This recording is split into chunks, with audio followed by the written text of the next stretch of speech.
All right, hello. So welcome back. We are on the final part of our lesson here, lesson 7.10 over the New Deal. So for this portion of the video, we are going to examine the internal migrations that occur both during the New Deal as well as World War II.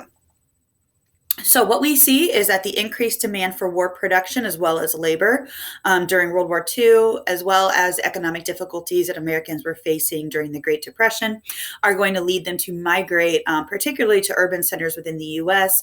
In search of new job opportunities. So migration and urbanization in the Great Depression, primarily, we're going to see thousands of farmers that are known as okies, kind of as a way to herald to Oklahoma. So these farmers during the Great Depression are going to move from the Great Plains to cities of the West Coast. And that's primarily because they were victimized by the Dust Bowl. So they lost their farms and their ability to support themselves because of this ecological disaster. So when these okies or farmers move then to these cities, particularly on the West Coast, they're going to add to the problems there that are already faced by urban communities.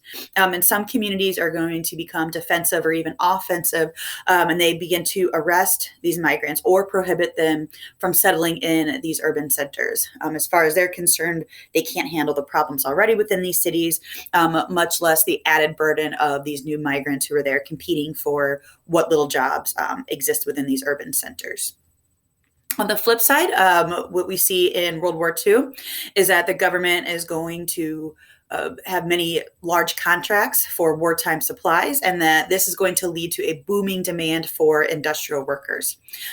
So many Okie farmers are going to find jobs in urban factories, again, especially in those West Coast states of California, Oregon, and Washington state, which are going to become new hubs for industrial production of wartime goods, such as airplanes and battleships, because obviously they're on the West Coast there, and the United States is participating within the Pacific theater of war.